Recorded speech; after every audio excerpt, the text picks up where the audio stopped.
The government has introduced a new approved document, Part T. This formalises the government's intention to encourage the installation of single-sex toilets over gender-neutral facilities. It's designed to address concerns from some groups who felt disadvantaged as a number of publicly accessible toilets were being converted into gender-neutral arrangements where users share facilities with increased waiting times and reduced privacy and dignity.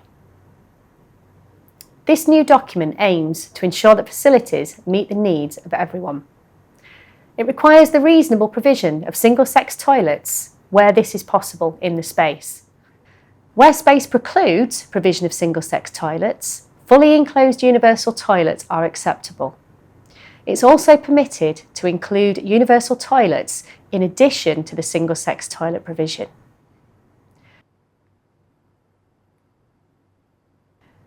Approved Document T applies to all new buildings other than dwellings. However, it excludes schools and nurseries, residential ensuite facilities, and residential rooms in care homes.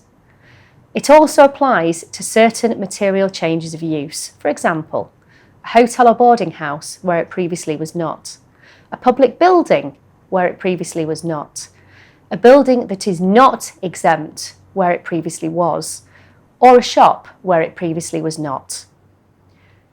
The document took effect on the 1st of October 2024. There are transitional provisions which we will cover at the end of the video. Approved Document T introduces a definition of toilet types. Single-sex toilets are defined as toilet facilities intended for the exclusive use of persons of the same sex. They should have wash basins and hand-drying facilities in either the toilet room or cubicle, or in a separate area intended for use by only persons of that sex. A toilet room is described as a self-contained and enclosed compartment formed by full-height partitions with no high or low-level gaps and containing a WC. It may or may not contain a wash basin and hand-drying facility. Universal toilets are facilities provided in a fully enclosed room which contains a WC and wash basin and hand-drying facilities. These are intended for individual use by persons of either sex. The document also includes definitions of ambulant and wheelchair accessible toilets, which may be required by the guidance in Approved Document M, Part 2. An ambulant, self-contained toilet is a room or building that contains a WC and may also contain a wash basin for use by ambulant people. It is a room for one person only, used by either an ambulant disabled person or any person who can walk but with reduced mobility, or by other people who would benefit from a larger toilet cubicle with grab rails, such as people with luggage, people with a sports injury, or pregnant women. An ambulant single-sex toilet cubicle is a ventilated compartment that is not self-contained, used only by people of the sex identified at the entrance to the toilet room with no wash basin. It is a compartment for one person only, to be used by either an ambulant disabled person or any person who can walk but with reduced mobility, or by other people who would benefit from a larger toilet cubicle with grab rails. A wheelchair accessible unisex toilet is a toilet room that can be used independently by a wheelchair user of either sex, by a disabled person, and at times by a toilet user with support from someone of the opposite sex. Unisex means the toilet is not sex specific.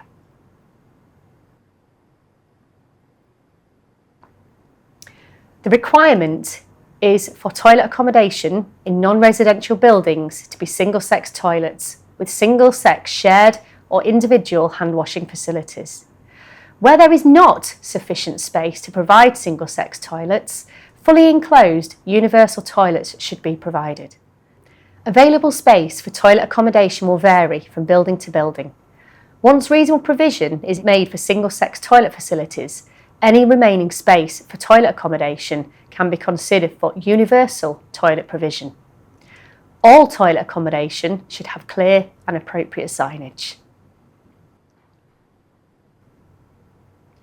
The document interacts with some other guidance.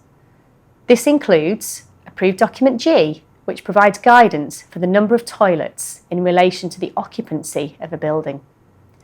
Approved Document M, which covers provision of changing places facilities and accessible toilets. The Workplace, Health, Safety and Welfare Regs 1992 ACOP.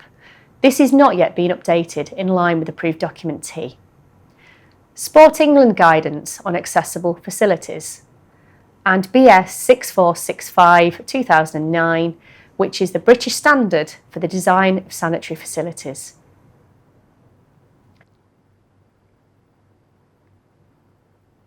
This approved document identifies 4 types of toilet accommodation. Types A and B are types of universal toilets. Types C and D are single-sex toilets. Where Approved Document M does not impose a requirement, the following can be used in accordance with Requirement T1. Type A, which is a fully enclosed, self-contained, ambulant universal toilet. Type B, a fully enclosed, self-contained, universal toilet. Type C, an ambulant, single-sex toilet cubicle, not self-contained.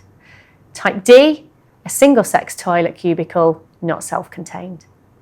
Approved Document M, Volume 2, states that all buildings other than dwellings should be provided with a wheelchair-accessible unisex toilet. Single-sex toilets should then be provided.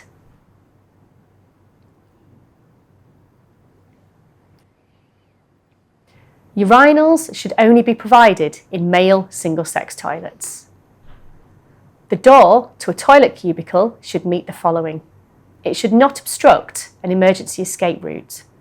It should have light-action privacy bolts operable with a closed fist and be capable of being opened from the outside in case of emergency, for example, if a person has collapsed against it while inside.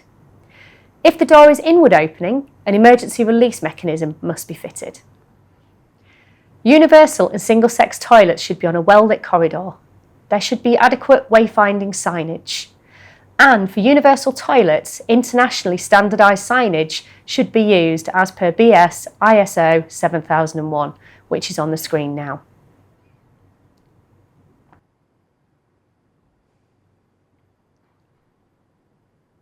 Approved Document T came into force on the 1st of October 2024, with 6 months of transitional provision.